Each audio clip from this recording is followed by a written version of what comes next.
और तो वहीं कांग्रेस की चार्जशीट पर पलटवार करते हुए हिमाचल बीजेपी के वरिष्ठ नेता खुशीराम बालनाहटा ने इसे कांग्रेस का लास्ट मिनट अटेम्प्ट बताया। उन्होंने कहा कि ये कांग्रेस की मजबूरी है। सरकार के काम की तारीफ करते हुए उन्होंने कहा कि जयराम सरकार ने बीते 5 साल में बेहतरीन काम किया और इसलिए बीजेपी के खिलाफ कांग्रेस के पास कुछ है नहीं। केवल और केवल मजबूरी में कांग्रेस चार्जशीट लाकर खानापूर्ति करने का काम कर रही है। हिमाचल प्रदेश विधानसभा चुनाव बीजेपी के चार्जशीट इस बार देरी से आ रही है और हिमाचल कांग्रेस देरी के साथ बीजेपी सरकार के खिलाफ चार्जशीट लाने जा रही है। लेकिन इससे पहले ही भारतीय जनता पार्टी ने फ्रंट फुट पर आकर कांग्रेस पर हमला किया। कांग्रेस पार्टी का ये लास्ट मिनट अटेम्प्ट है फेस सेविंग का, क्योंकि वो लोगों को कह तो चुके थे कि हम तो भाजपा के खिलाफ भ्रष्टाचार की चार्जशीट ला रहे हैं, लेकिन 6 महीने से वो खामोश है, कुछ कर नहीं सके।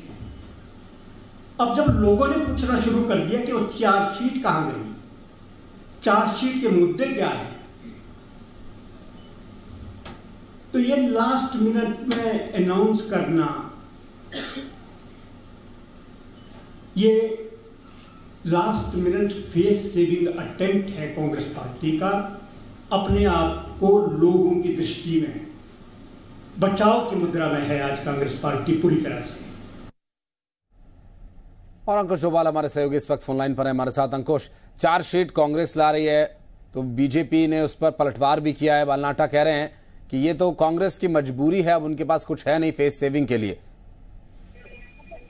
बिल्कुल, देखिए बहुत दिलचस्प है कि हर बार रवायत है कि विधानसभा चुनाव से पहले चार्जशीट लाई जाती है और चार्जशीट में जो सरकार के कामकाज रहे उन्हें गवर्नर के पास सौंपा जाता है। लेकिन इस बार पहले ही भाजपा ने आरोप लगाया कि कांग्रेस के पास कुछ भी नहीं है सरकार के खिलाफ, और ये भी कहा जा रहा था कि चार्जशीट इस बार संभव है कि ना आए। लेकिन नामांकन के आखिरी दिन जब सभी प्रत्याशी अपना नाम वापस ले रहे हैं, उस दिन ये चार्जशीट लाई गई है कांग्रेस पार्टी की ओर से और बड़े आरोप लगाए गए हैं।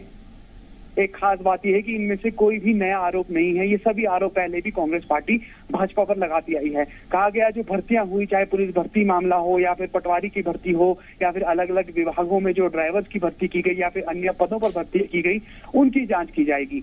ये कहा जा रहा है कि आखिरी 6 महीने में मुख्यमंत्री जयराम ठाकुर की सरकार ने जो फैसला, चाहे उससे जुड़ा हुआ मामला, कुछ नए स्कूल खोलने की बात हो या फिर किसी को अपग्रेडेशन की बात हो, उसमें ये जांच की जाएगी कि क्या किसी अपने आदमी को फायदा देने के लिए तो भाजपा ने काम नहीं किया है। इसका रिव्यू किया जाएगा, ये कांग्रेस पार्टी का कहना है। साथ ही जल शक्ति विभाग को लेकर लंबे समय से कांग्रेस पार्टी हमलावर रही है। जल शक्ति मंत्री महेंद्र सिंह ठाकुर को सुपर सीएम तक कांग्रेस ने अक्सर अपने बयानों में बताया और ये कहा जा रहा है कि जो पाइपें खरीदी गई है वो बेतहाशा खरीद ली गई, उतनी पाइपें खरीदी गई जितनी पाइप्स की आवश्यकता नहीं थी, और ये भी कहा जा रहा है कि उनकी गुणवत्ता पर भी सवाल खड़े किए जा रहे हैं।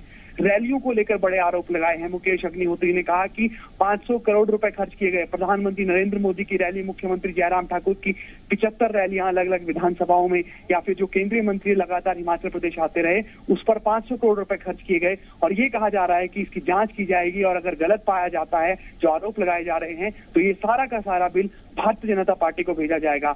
हेलीकॉप्टर जो टेंडर पर लिए गए हैं, जिसके फ्लाइंग आर्ट्स के हिसाब से सरकार ने पैसे देने होते हैं, उससे ज्यादा दाम में खरीदा गया, ये कांग्रेस की ओर से कहा जा रहा है। इससे पहले जो रेट थे वो 7 से 8 लाख हुआ करते थे, लेकिन अब जो सरकार ने नया टेंडर किया वो 10 से 12 लाख के बीच में किया है। इसको लेकर कांग्रेस पार्टी सवाल खड़े कर रही है।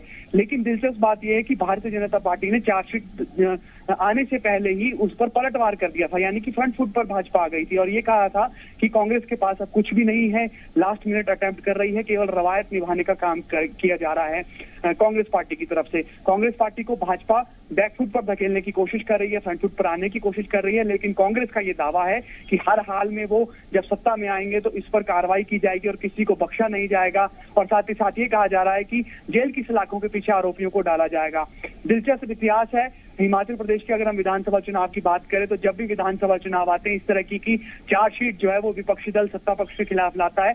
और हमने पहले भी दर्शकों को ये बात बताई थी कि अगर साल 2003 में वीरभद्र सरकार ने धूमल सरकार पर ये आरोप लगाए थे कि फोन टैपिंग की गई विपक्ष की ओर से, उस समय के जो डीजीपी थे आईडी भंडारी, उन्हें पद से हटा भी दिया गया था, लेकिन बाद में हिमाचल प्रदेश उच्च न्यायालय ने उन्हें क्लीन चिट दे दी थी। यानी कि ये सिर्फ एक ही मामला हिमाचल प्रदेश के इतिहास में हाल फिलहाल में नजर आता है जब चार्जशीट पर कोई कार्रवाई की गई हो। जानकार ये मानते हैं कि इससे ज्यादा से ज्यादा राजनीतिक फायदा लेने की कोशिश की जाती है। साथ ही साथ जानकार ये भी कहते हैं कि जो राजनेता है वो तो राजनीति करेंगे ही, उनसे आप और कुछ उम्मीद नहीं भी कर सकते, लेकिन जनता के बीच में क्या ये चार्जशीट का कुछ लाभ होगा, ये अपने आप में देखने वाली बात होगी। और जब चुनाव में जो वोट डाले जाएंगे तो पता लग जाएगा कि कोई कांग्रेस की चार्जशीट का कोई लाभ कांग्रेस को मिला भी या नहीं, या फिर जिस तरीके से भाजपा बैकफुट पर धकेलने की कोशिश कांग्रेस को कर रही है, क्या भाजपा उसमें सफल हुई है। आशीष जी, बहुत शुक्रिया अंकुश आपका इस पूरे मामले पर जानकारी देने के लिए। आगे अपडेट लेंगे आपसे। बहुत शुक्रिया फिलहाल।